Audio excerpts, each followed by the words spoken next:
There we go. Oh, he released it.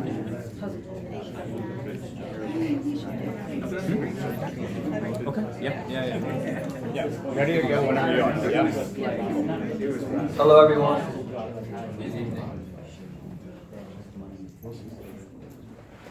Hello. Alright. I guess we should show up, huh? Sure. Yeah. We can start up front. Otherwise it'll be a really boring conversation otherwise. So the way we're actually going to run this is in two separate fireside chats. So Okay. if you Him want, or me? it would be you first. All right. Yeah. Okay. All right. We're getting a drink. Sounds good. Hi, everyone. My name is Matt. I'm going to be the moderator this evening for our blockchain panel, and I'm very excited to be joined by Dr. Chandra Duggirala, who is the CEO of Portal, as well as Rob Ebert, who's a venture partner at Operative Startups. Just to give you a quick overview of how the evening is going to run, we're going to start with a fireside chat here with Chandra first, going through his background. Then we'll switch it up, bring Rob up and do the same thing. Then we'll have both guys come up for our blockchain panel, and around 8 o'clock we'll open things up for about a 15-minute audience Q&A. And at the very end, we'll have some time for breakout networking. So really quickly before we get to all that, I want to take just a minute or two to introduce our sponsors and volunteers who help make all this possible. So first up is Sturfy. Sturfy is an AR and computer vision startup that is using satellite imagery to enable ground cameras such as the ones in your cell phone or your AR glasses in the future to have spatial awareness. So what that means is they basically help users localize even better than GPS and have a really concrete understanding of the 3D geometry of the buildings around them. And this technology is actually really vital for enabling large-scale outdoor augmented reality. I've actually been interning with Sturfy this past summer. I'm in between my first and second year of MBA at Haas, along with Sheng, who's in the back there with the camera. Sheng heads up BizOps and partnerships there. And for those of you that have joined us in the past, you probably recognize Sheng because he's usually the one that's up here moderating these panels. Next we have Epic, which is, where's Anna? There she is. Founded by Anna, they're enabling mobile self-checkout. We are also sponsored by 51VR, which is China's first and largest VR company, represented by Daniela back there. They, I think, work across a bunch of different applications, but also mainly focus on real estate, mobility, and education. Awesome. And last but not least, definitely need to thank the UC Berkeley Extension School. They always do an amazing job hosting us. I think they've hosted us monthly now for at least over the last year. And for anyone that has hosted an event like this in the past, you know that having a space that you can kind of consistently invite people back to is always really crucial. So we're very appreciative to them and their team. So now let's jump right in. Our first fireside chat, please join me in welcoming Dr. Chandra Duggirala.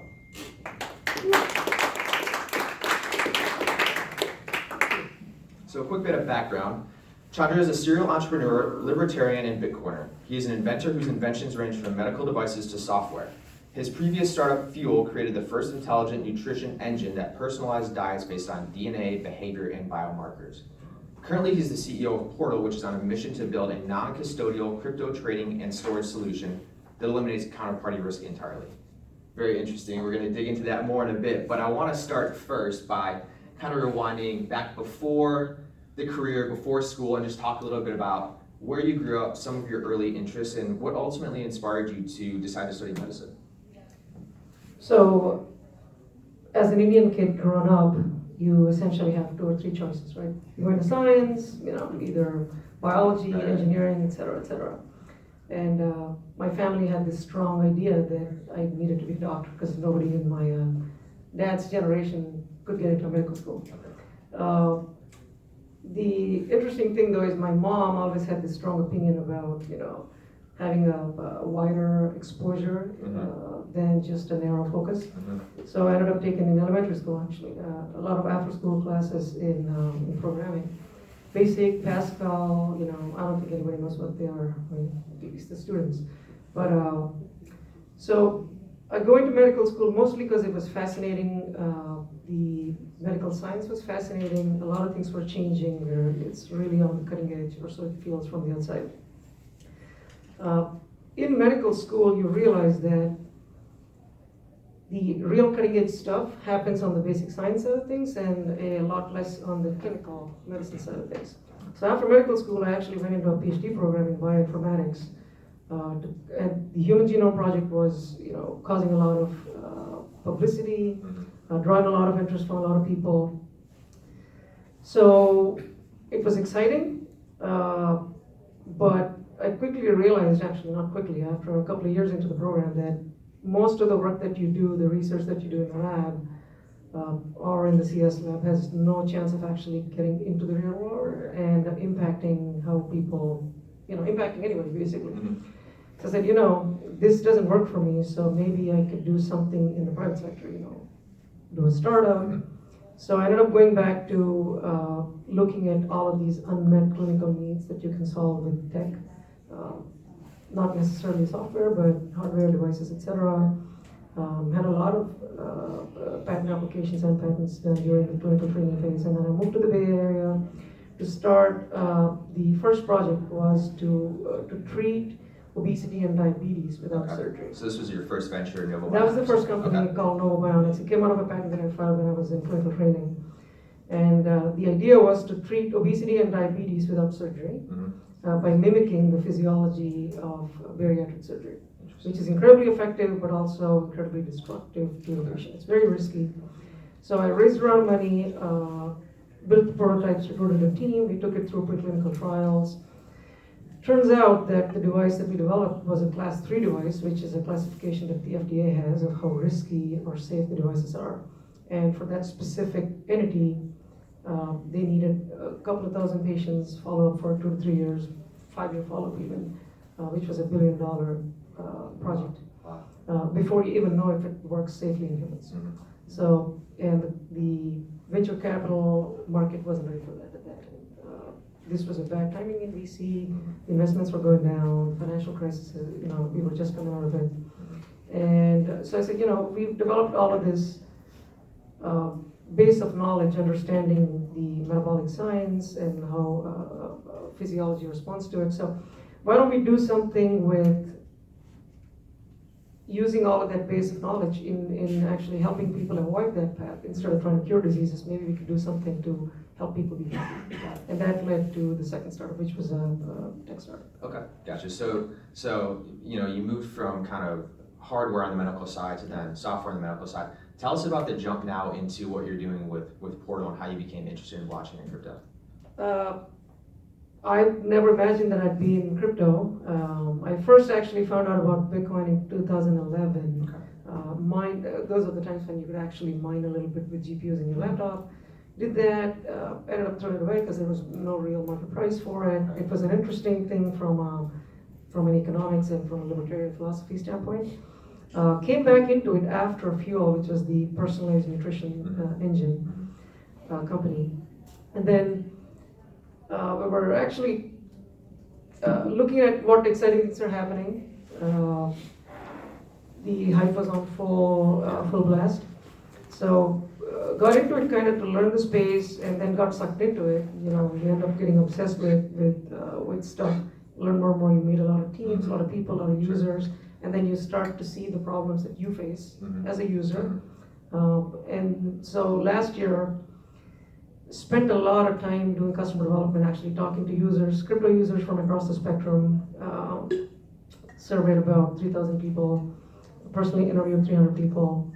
And towards the end, the conclusion was there's a lot of low-hanging fruit, basic problems haven't even been solved in terms of good usable products haven't even been built yet. Yeah. And a lot of highly technical, intelligent teams are chasing these bridges to nowhere. So there's a huge gap, and so we decided to build one. Awesome, okay.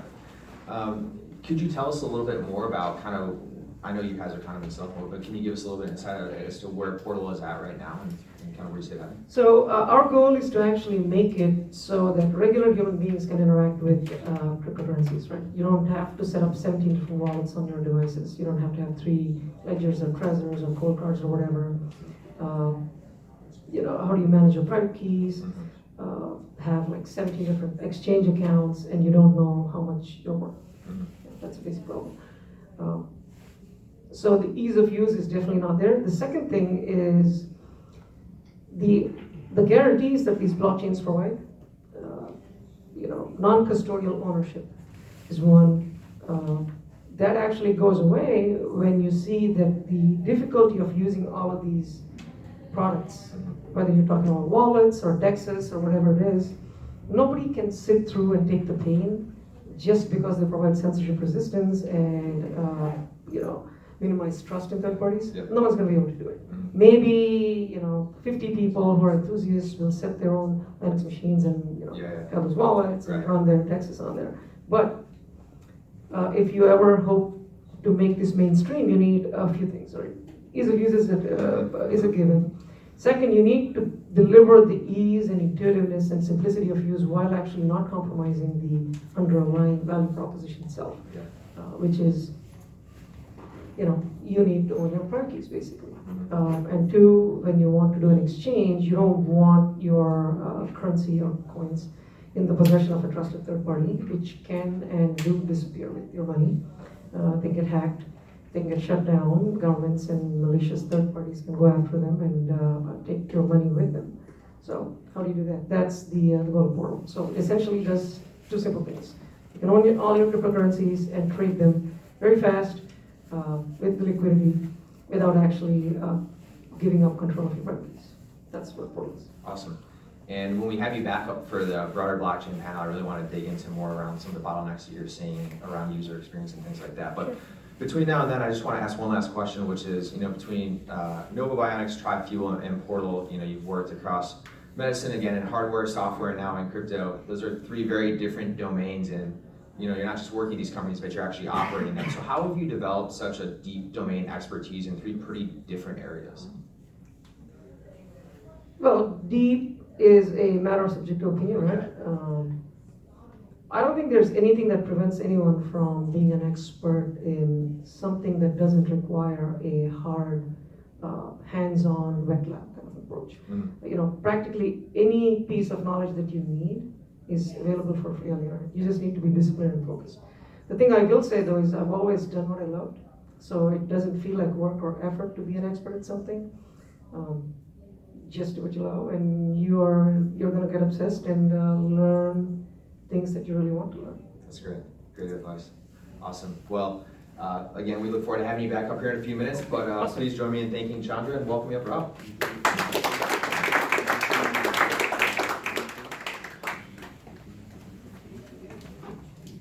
Hey. All right, quick bit of background on Rob. Rob is presently a venture partner at 500 Startups running the blockchain program. Previously, he was an executive for startups, having founded or worked at 8 companies with 4 exits and 4 companies still operating.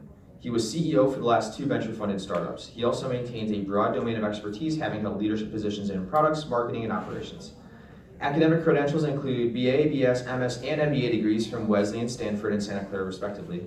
In addition to his role at 500 Startups, Rob is a mentor and advisor for Cardinal Ventures, Stanford iFarm, Stanford's Tree Hacks program, as well as an executive advisor for over 15 funded startups. He also previously held the position of executive residence at Quest Venture Partners. Welcome. Thanks for being here. Thanks. Very busy. Yeah, I stay busy. And quite the venture too. That's really awesome.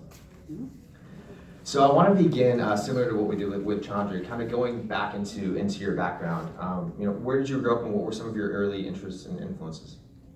So my background, or at least my early life, pretty boring. So I'll summary the sentence to say, grew up in New Jersey, lots of fun, very academic family in general. Okay. But I think if I could, perhaps one of the more interesting parts of it was that very early on, I learned to sort of figure things out and not wait for things to be presented. And a lot of entrepreneurs, I think, pick up that skill, sort of to see a problem and just decide it's a problem and actually invest in it, even though nobody's telling you to do it. And that, I think, is one of the early things I picked up on. Was it didn't matter whether you told me anything, I was going to go figure something out. Mm-hmm. That also almost got me arrested a few times, but it can also be helpful for entrepreneurship. I did, in fact, know all the police officers in my hometown when I was about 8 years old. So it turns out they don't like certain things. Yeah. So always been an entrepreneur then? In some way. I didn't know I was an entrepreneur. I just feel like I need to solve problems. Mm-hmm. And a lot of that is because I'm not looking for monetary reward. I'm not looking for someone to tell me I'm awesome. I just solve it because I need to solve it. Okay. So I want to dig in a little bit to your academic background. So you did a bachelor's in economics and math on the other side of the country, I believe, and then you came over to the Bay Area to begin studying engineering. So what prompted your interest in engineering, and what ultimately inspired you to sort of change your academic course? So I guess I didn't actually change when I was admitted to Wesleyan. I was actually admitted to Wesleyan and Caltech at the same time. Okay. That was actually defined in I actually wrote a statement that said that you can't complete you can't be a good engineer without some background outside of engineering. And I actually argued that this was a valid thing. So I was actually admitted to Wesleyan and Caltech. Halfway into the program, I decided I didn't really fit very well at Caltech, so I convinced the dean at Stanford to extend the program. They originally rejected me outright, saying it was stupid. I decided that was a challenge, and I got ahead and contested her, and actually won the argument, and was one of 2 students admitted to Stanford under the program. So. Very impressive. No, it's stupidity, actually. I just didn't know it was impossible. I didn't know, nobody told me you're not supposed to argue with them, so I did. But it turns out you actually can win. In fact, that's one of the things about entrepreneurship, right? Is you go do things because you don't realize they're impossible, right? Nobody told people that something you can't do that. You go, I'm sure I can figure this out. So ignorance can be super useful. Yeah, no, that's a great mindset. And speaking of entrepreneurship, I wanted to ask you about some of your early career experiences you had in different functional areas of expertise. So program management, product management, marketing. How did those functional experiences, help you when you were going about starting your first company? So I think when you go to start a company, everybody plays a role. If you're joining a bigger team, it's completely different than if you're doing it by yourself. In my case, I have a large background in lots of different areas, which especially in an early startup, it's super useful because you never really know what you're going to do. And I usually tell people, I'm not really good at anything, but I'm kind of good at a few things. Or for those of you who are really old and know who Nolan Bushnell is, the joke was, I'm the guy who brings the donuts. You guys are all too young for that, but you can look up the reference. It basically means my primary function is that I provide just enough glue to get everybody else to be able to get their job done. And so it seems like throughout a lot of your career, you spent time either working in functional areas or acting as an operator or founder. Tell us about your transition from operator to investor and now what you're doing with 500 Startups. I guess some people plan their careers. Mine is more like chaos. It sort of happens. Things sort of fall or fail or whatever it was. So I actually had no plans whatsoever being a VC. I found them pompous asses in general. I really just didn't like them from my fundraising experience. I did 107 meetings in one of my companies, 107 to do my round. Wow. It might have been a hint that maybe the company wasn't a good idea, but I didn't really take hints very well, as my girlfriend also told me. So I went ahead and did it, but I didn't really like them very much.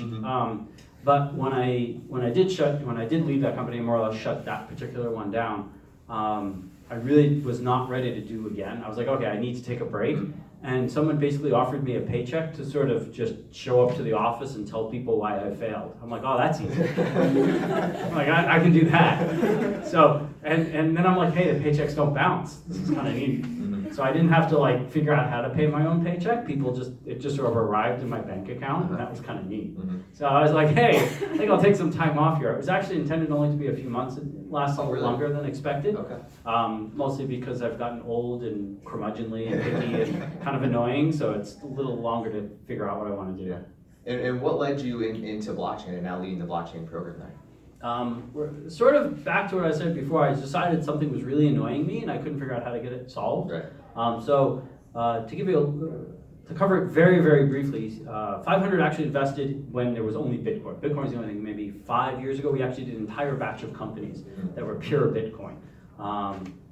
It was too early. They all died. Well, 1 or 2 are still around, but none of them have been a major success. And back in those days, I saw it as a way to allow enterprises to collaborate. I had no idea what other people were talking about in general. I'm like, oh, this is a really cool way because enterprises really can't collaborate very easily. This company called SAP keeps robbing them of lots of money, claiming this word collaboration, and it was just a total fraud. Well, I didn't say that publicly, but sure. We're not being recorded. Yeah, not being recorded, he says to the camera. We're not being recorded. Thank you so much. I feel better now. Anna will delete it later. Yeah. So my point is that even in the early days, I built enterprise software. So 4 enterprise software companies, and we used all these words about collaboration and frictionless commerce and all this stuff. I mean, I actually wrote the marketing material, and that stuff was nauseatingly terrible. But I mean, I basically talked about how you were going to be able to do frictionless commerce around the world. It was all total BS, right? But finally, I actually said, oh, you could actually kind of do that here. So what interested me was I know it sounds a little goofy, but it was actually one of the few times where I saw technology actually would do what the marketing materials said. Okay. From the previous generation anyway. Mhm. So I had no idea how to solve that problem. I figured it was interesting enough to sort of spend time and figure out and learn about. So I just sort of kept poking around and honestly, mostly failing along the early parts, but picked up things along the way. Nice, okay. I picked up a little note of a previous generation of blockchain versus current generation. So I really actually want to dig into that with both of you guys. If Chandra, you want to come back up and join us for the broader blockchain panel. There's definitely been several generations. I mean, Yeah. I know from the outside it may look like one big blobbing chaotic movement, but Mhm. there's actually been several generations. You can go through it as far as the different type of people and the different things they're building. Before we dig into that, just a little bit of context for everybody. Rob is actually an advisor to Chandra's company, Portal. So I'd love to hear from you guys. How'd you all meet and eventually end up working together? So, Fuel was a 500 portfolio company, Mhm. and at 500, you typically get, coached on prepping for the demo day. Mhm. And we ended up doing that, and the day before demo day, we just were hanging out in 500 Mountain View. That was a Sunday evening or Saturday evening, and we were doing the rehearsing, the demo a couple times. And then Rob showed up. Never met him before that, and he ended up giving us a couple of pointers, and I was like, how come we never met this guy before? And it's, whatever, but it was incredibly helpful. And after that ended, and then we decided to get into crypto, I ended up reaching out to Rob just to get some advice on financing strategy and stuff like that. And Rob is one of the most underrated resources in Silicon Valley. I mean, I want this on the record, by the way. Don't compete with us in terms of this stuff. But so very impressive, very helpful, very wise, very experienced guy. Tremendous resource. And then by some happy accident, he's working in blockchain space. He's focused on blockchain. So I said, you know what? We need you as an advisor. And he was graceful enough to accept. Very nice. And before we really dig into blockchain here, one more question for the both of you. You've both been founders and operators. Just for anybody out here who's thinking about starting their own company, what would you say has been the toughest thing about running your own business, and what advice do you have to people that are thinking about doing it? Oh, you want me to start? Okay. Yep. Well, you could do a lot of things wrong, and you will do a lot of things wrong, but the one thing I personally try to do is minimize distraction and just focus on getting to product market fit, Mm-hmm. and minimizing burn along the way. That's the hardest thing to do. It's simple, but it's surprisingly difficult to do.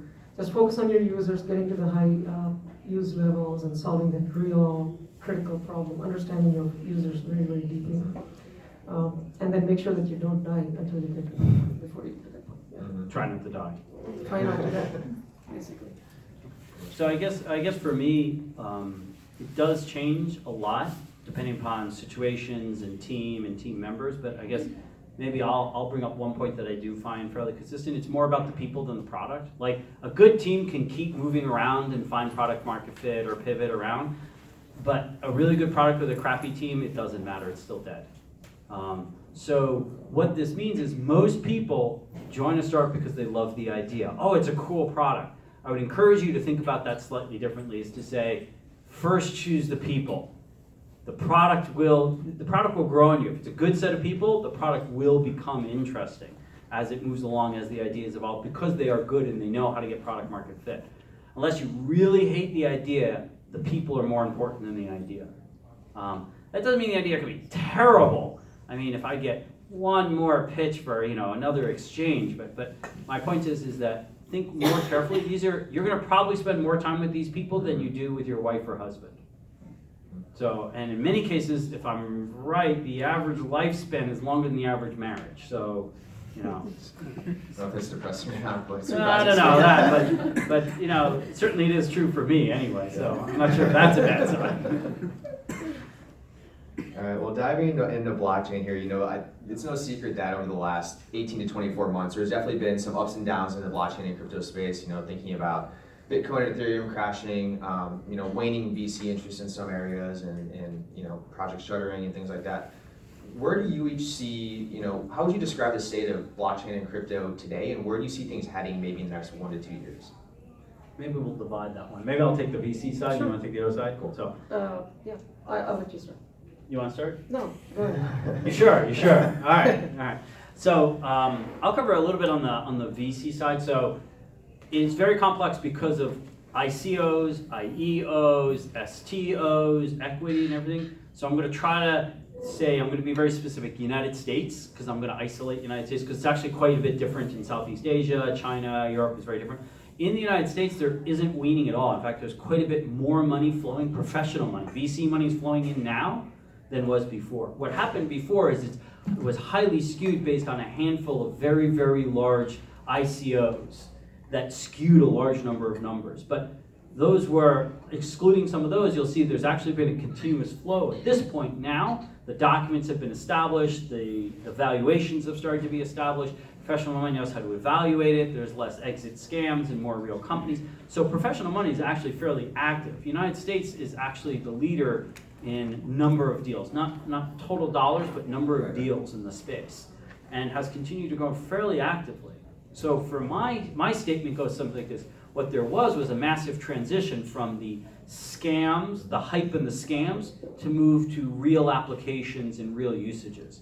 The original things were all about PR and marketing. There were multi-million-dollar marketing efforts to basically take people's money, and in many cases, large percentages of the original, I'll use the term vaguely, raise, disappeared into teams in Lamborghinis. Now it's a much more rigorous process. So you have a much higher yield throughput, meaning the amount of dollars going in generates a lot more productivity in product. It's a lot more professional money. You have a lot, there's still scamming, but it's a lot more under control now than it was back a few years ago. So for me, this is a natural evolution of the market, which is from the early extreme risk takers, many scammers, many other things, transitioning to now companies that really want to build product. So what was the second part of the question? How are companies going or how are projects working? Well, it was more just kind of where you see the state of blockchain today and kind of where you see things going in the next 1 to 2 years. So like Rob said, everything happens faster in the blockchain space, right? You know, a typical boom bust cycle in the real economy is like 12, 10, whatever it is. In the blockchain space, it's like 18 months. Everything is compressed. So 2017, you could think of that as a dot-com boom and then the bust. Same thing happened, right? Nobody had any revenues, no real companies were started. Actually, that's not true. Great companies were started. There's a few great ones, but great yes. ones were started. The great ones survived the downturn. Exactly, but during the upside or the boom phase of the cycle, you can't tell. There's so much noise that you can't tell what is a real company versus what's an exit scam. So that's what happened in 2017, 2018. Now there's a lot more applications that have real use and are actually solving real problems. Products that people want to use, they're coming out. For the next couple of years, I think most of the action will still be on Bitcoin and a few public chains. Privacy coins will be one. Building peer-to-peer financial contracts on the Bitcoin blockchain and maybe other smart contract blockchains will be definitely one. Confidential transactions like Wimble, that'll be a big deal. And then the exchange risk has still not been solved. So you'll see a lot of interesting, exciting things come out in that space. Maybe I'll just add a little bit. So we do a lot of stuff that's DLT. Like today, one of the largest uses of DLT is actually in the supermarkets. Produce tracking is one of the largest number of projects. I want to be careful with that statement there. It's not dollars or effectiveness. It's number of projects that are actively being worked on in that space. There's like 109 projects that are basically just tracking stuff for the supermarket for obvious reasons. So there's still quite a bit of now where IBM is starting to move forward. I wouldn't necessarily buy any of their products, but boy, they create lots of marketing and get lots of corporates to start taking it seriously. You've got lots of places like Amazon putting up infrastructure for it. So you're seeing the larger players build the infrastructure, which allows companies to then build application. So you're transitioning off, there's no infrastructure for this, to the phase where now it's possible to build a really quick application and not have to deal with all kinds of the small details because they're taken care of. So that transition, if you look back, I'm going to use this thing from 1999, once you put in the infrastructure, you have an order of magnitude increase in the number of companies that can participate. You don't need extreme expertise. There are millions of companies now who can build an application on one of the many chains that exist. Therefore, what you see is an explosion, but it's quieter because it's mostly done by corporates, it's not as much noise. So that transition he's talking about, 1999, 2000, same thing, is now you're starting to see that. The infrastructure is starting to take place, the tools are starting to take place, the payment systems are now in place. So now you see lots and lots of applications being born on it. And that's a normal expected cycle. Makes sense. And so we've talked a little bit about, whether it's user experience or skewing kind of more towards regulation with ICOs and STOs and bigger corporations getting involved. These could all potentially be removing the bottlenecks, but what do you see as the biggest bottlenecks that kind of need to be tackled in order for these technologies to really reach mass adoption? Because we're talking about the potential for applications to be built and things like that, but for it really to scale and reach the everyday user, what do you think are the bottlenecks that we need to kind of? I'd say go back to basics. I mean, what are the problems that need to be solved? What problems do people have, and can the blockchain actually solve them? That's number one. And then, can it do so in a way that actually makes it so that they are able to use it? And then you go into, once you have those two building blocks, then you can talk about like the product strategy, how to build network effects and switching costs, all of that. The typical product strategy comes later. But the first thing is, solve a problem that a lot of people have, which is uniquely suited to be solved with these distributed consensus systems. Maybe incentive creation, whatever it is, right? Whatever the property is that these blockchains provide. If they're a natural fit, and if you can't solve them more efficiently in any other way, then you should do it. So I guess for me, there's two completely different spaces. There's sort of the trading, the crypto, the exchange side of it, and then there's sort of the DLT, e-commerce, large corporate solutions for all kinds of things like that. And they're existing in very different, their whole evolution, the people involved in it, the financing, that's all very different. So I think he's saying something I think is fairly important. People now more are trying to actually solve a problem. 2017, it was mostly about your marketing and hype because no one knew anything. But now people have sort of the base case a little bit more, they understand. So therefore now you really do have to have some sort of product or problem you're solving. So we are evolving to that. But I guess I want to point out something interesting. In most revolutions like this, what you read in the press is not where most of the movement is. Most of the movement's actually done underneath. Corporates today are moving vastly more amounts of money than the average consumer. Except for there are some trading volumes going on. So trading on like Binance and stuff is fairly significant, but most consumers aren't using Bitcoin to buy products. But corporates are using a lot of distributed DLT, blockchain, crypto to actually do things because their pain is much more expensive. It's worth a huge amount of money. And the trivial example is we worked with a couple of companies that just pay some foreign workers, and it's just very painful. It's an immediate solution for them. It's very viable for them. They could control the payment. They just did it. So you're probably not going to read any TechCrunch articles on them because it seems like a boring